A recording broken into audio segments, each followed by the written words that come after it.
BJP target रे ओडिशा आज आसुछंती heavyweight नेता तृतीय थर पर ओडिशा गस्तरे आसुछंती केंद्र गृहमंत्री अमित शाह।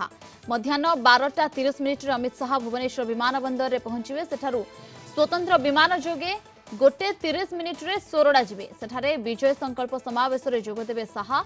सेठारु फेरी संध्या 5:30 रे कटक रे रोड शो रे जोग देबार कार्यक्रम रहिछि।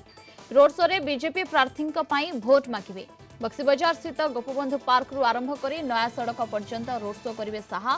सेपटे लोकसभा बाचस्पति ओम बिरला बालेश्वर रे पहुंची। आज बालेश्वर एवं संबलपुर रे तांकर दलीय कार्यक्रम रहिछि। किछि समय परे बालेश्वर रे बीजेपी रो कर्मकर्ता बैठक और संध्यारे संबलपुर रे विजय संकल्प समावेश रे जोग देबे। सेहिपरि बीजेपी राष्ट्रीय सभापति जेपी नड्डा भुवनेश्वर आसी सुभद्रा योजना कार्यक्रम रे जोग देबे।